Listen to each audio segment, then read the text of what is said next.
Welcome to B bright channel. आज के इस वीडियो में हम नाइन्थ क्लास फिज़िक्स के chapter number 9 transfer of heat के एमसीक्यूज़ को कवर करेंगे। अच्छी तरीके से उनको मार्क करेंगे विद कंसेप्ट के साथ। तो चलिए वीडियो को स्टार्ट करते हैं। सबसे पहला एमसीक्यूज़ हमारे पास जो है वो उसकी स्टेटमेंट को रीड करते हैं। A group of people enjoying bone fire is an example of heating bye. तो इसमें वो कहता है कि कुछ लोग हैं जो बोन फायर के गिर्द जमा हैं, तो उसमें आपने बताना है कि कौन सा मोड ऑफ हीट ट्रांसफ़र के ज़रिए से उन तक जो है वो हीट ट्रांसफ़र हो रही है। तो बेसिकली 3 तरह के मोड होते हैं, कन्वेक्शन, रेडिएशन और कंडक्शन। तो इसमें मैं आपको बताता चलूँ, कंडक्शन जो बेसिकली होती है वो सिर्फ सॉलिड के अंदर होती है, और कन्वेक्शन जो है वो फ्लूइड के अंदर यानी गैसेस और लिक्विड दोनों के अंदर होती है। जबकि रेडिएशन जो है वो हमारे पास वो मोड ऑफ हीट ट्रांसफ़र है जिसमें हमें किसी किस्म की मीडियम की ज़रूरत नहीं होती। तो इसमें कौन सा इसका राइट ऑप्शन होगा, इसको मैं कंसेप्ट के साथ आपको बताता हूँ। तो लेट्स सपोज कि ये हमारे पास वो बोन फायर है जहाँ पर लकड़ी वगैरह के ज़रिए से आग लगाई गई है, और यहाँ पर जो है वो पर्सनस बैठे हुए हैं। तो इन तक जो हीट जो पहुँचेगी वो किस तरह से पहुँचेगी। अब सबसे पहले तो देख लेते हैं कंडक्शन के ज़रिए से। कंडक्शन के ज़रिए से तो हो नहीं सकता, क्योंकि कंडक्शन किस तरह से होती है, वो सॉलिड में होती है, और जब कोई चीज़ उसके साथ विद इन कॉन्टैक्ट होगी तब ही कंडक्शन होगी। क्योंकि कंडक्शन में क्या होता है, एटम्स या मॉलिक्यूल्स क्लोजली पैक होते हैं और उनकी वाइब्रेशन की वजह से जो है वो हीट का ट्रांसफ़र होता है। तो कंडक्शन यहाँ पर नहीं हो सकती। और दूसरी चीज़ अगर हम देखें कन्वेक्शन, तो कन्वेक्शन में क्या होगा कि अगर जिस तरीके से फायर जो है उसके ऊपर जो एयर है वो गर्म होगी, गर्म होकर हमेशा जो एयर है वो अप साइड यानी लाइटर होकर ऊपर की तरफ उठेगी। ठीक है, तो कन्वेक्शन जो है उसकी मूवमेंट ज़्यादातर जो है वो ऊपर की तरफ होगी। जबकि इस डायरेक्शन के अंदर, क्योंकि यहाँ पर भी जो गर्म है वो हवा जो है वो गर्म होकर ऊपर उठ चुकी होगी, तो इन पर्सनस तक जो हीट की ट्रांसफ़र होगी वो सिर्फ रेडिएशन के ज़रिए से होगी। तो इस क्वेश्चन का जो आंसर है वो राइट ऑप्शन हमारे पास होगा रेडिएशन। तो पहले क्वेश्चन के आंसर के लिए आपने मार्क कर लेना है रेडिएशन को, तो इसका राइट ऑप्शन होगा सी। उसके बाद नेक्स्ट क्वेश्चन हमारे पास है, temperature of a metal spoon rises placed in a hot water, this is due to. यानी वो कहता है कि अगर एक चम्मच जो हमारे पास किसी हमने हॉट वाटर के अंदर उसको प्लेस किया हुआ रखा हुआ है, तो वो गर्म क्यों हो जाती है, किस वजह से होती है। तो इसके ऑप्शन हमारे पास है कंडक्शन, कन्वेक्शन, रेडिएशन और ऑल ऑफ दीज। तो इसको भी ज़रा कंसेप्ट के ज़रिए से देख लेते हैं। तो जैसे कि यहाँ पर मैंने डायग्राम के अंदर इसको दिखाया है कि एक ग्लास ऑफ वाटर जिसको नीचे से हीट दी जा रही है, और उसके अंदर हमने एक मेटल स्पून को रखा हुआ है। तो इस मेटल स्पून का जो हैंडल है वो क्यों गर्म हो रहा है, उसकी वजह क्या है। क्योंकि ये मेटल की बनी हुई स्पून है और ये डायरेक्टली इन कांटेक्ट है विद हॉट वाटर। तो ड्यू अगर हम देखें कि कंडक्शन हमारे पास वो mode of method of transfer of heat है जिसके ज़रिए से जो है वो हीट इसमें ट्रांसफ़र होगी, क्योंकि ये मेटल की बनी हुई स्पून है। और जैसे कि मैंने आपको बताया था कि सॉलिड के अंदर जो है वो कंडक्शन के ज़रिए से ही ट्रांसफ़र ऑफ हीट होता है। तो इसका राइट ऑप्शन जो है वो ऑप्शन ए है, कंडक्शन, जिसको आपने टिक करना है। उसके बाद क्वेश्चन नंबर 3 हमारे पास है, unit of thermal conductivity is. Thermal conductivity का यूनिट क्या है इसमें। तो इसके लिए मैं आपको बताता चलूँ, आपकी बुक के 227 पेज पर इस क्वेश्चन का आंसर जो है वो मौजूद है। यूनिट ऑफ थर्मल कंडक्टिविटी यहाँ पर मैं आपको दिखा देता हूँ, यहाँ मौजूद है पेज नंबर 227 पर। अगर आप इस पैराग्राफ की 2 लाइंस जो लास्ट वाली हैं इनमें अगर आप देखें, तो यहाँ पर हमारे पास लिखा हुआ है,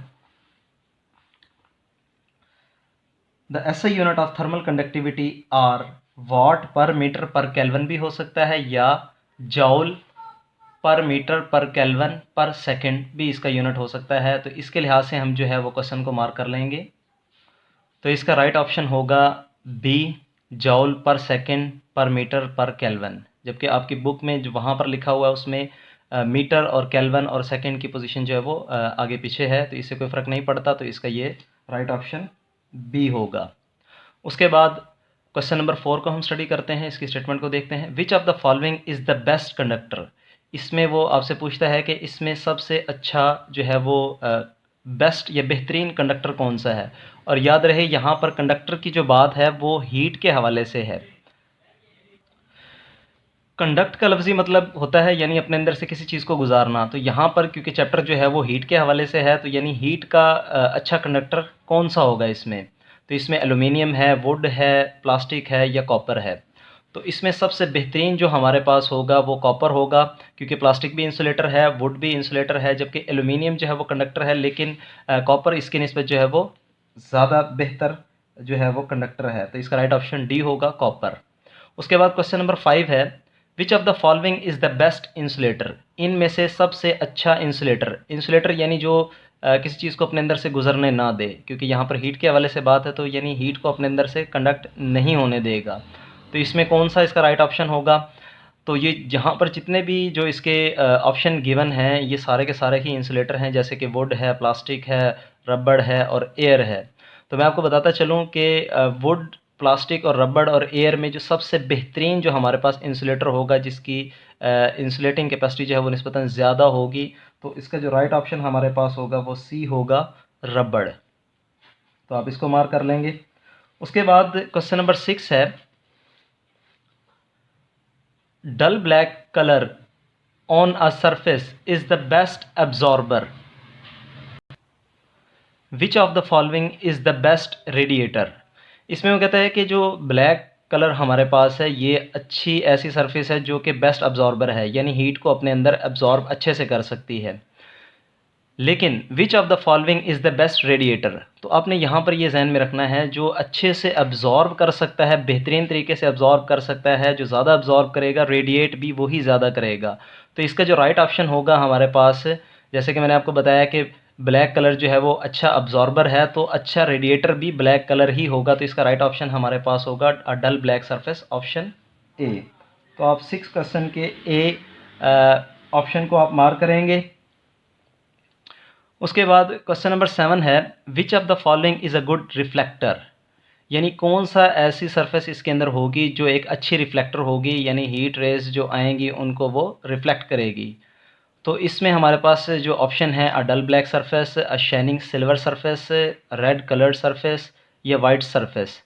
तो इसमें जो सबसे अच्छी जो हमारे पास रिफ्लेक्टर होगी, वैसे तो वाइट सरफेस भी गुड रिफ्लेक्टर होगी, लेकिन बेस्ट रिफ्लेक्टर जो हमारे पास इसके अंदर जो इनके लिहाज से सबसे बेहतरीन होगी वो हमारे पास होगी अ शाइनिंग सिल्वर्ड सरफेस। और सॉरी, मैंने थोड़ा सा स्टेटमेंट को गलत रीड किया है। इसमें वो पूछता है विच of the following is a good reflector. तो आपकी बुक के पेज नंबर 233 पर भी ये चीज़ मौजूद है। लास्ट लाइन के अंदर अगर आप देखें कि white is a good reflector, तो यहाँ पर अगर बेस्ट रिफ्लेक्टर की बात होती तो वो आपका ऑप्शन होना था शाइनिंग सिल्वर सरफेस। लेकिन यहाँ पर जो है, क्योंकि उसने कहा है कि गुड रिफ्लेक्टर कौन सा होगा, तो गुड रिफ्लेक्टर के लिए आपने जो है वो मार्क करना है वाइट सरफेस को। तो इसका राइट ऑप्शन होगा डी। डी ऑप्शन को आपने मार्क करना है, क्योंकि गुड रिफ्लेक्टर के बारे में उसने पूछा है। उसके बाद नेक्स्ट हमारे पास है number 8, in which of the following methods heat is transferred due to the actual movement of its particle.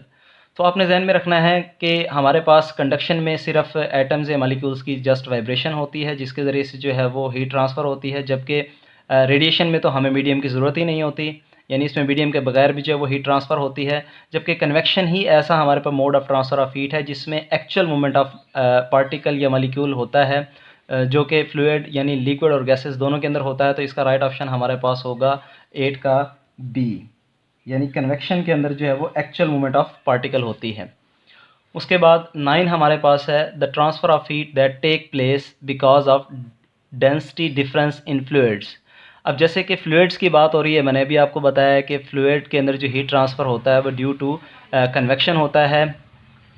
Fluid means यानी जिसमें लिक्विड और गैसेस बोथ यानी दोनों की बात हो। तो इस क्वेश्चन का जो राइट ऑप्शन हमारे पास होगा वो होगा कन्वेक्शन। तो इसको आपने मार्क कर लेना है। उसके बाद जो लास्ट हमारे पास MCQs है, thermal conductivity of ceiling of room is के। यहाँ पर वो कहता है कि थर्मल कंडक्टिविटी किसी भी सीलिंग यानी जो छत है उसकी के है। जस्ट उसने के यहाँ कोई वैल्यू नहीं दी, जस्ट उसकी जनरल रिप्रेजेंटेशन दी है। If its thickness is doubled then the value of its thermal conductivity becomes.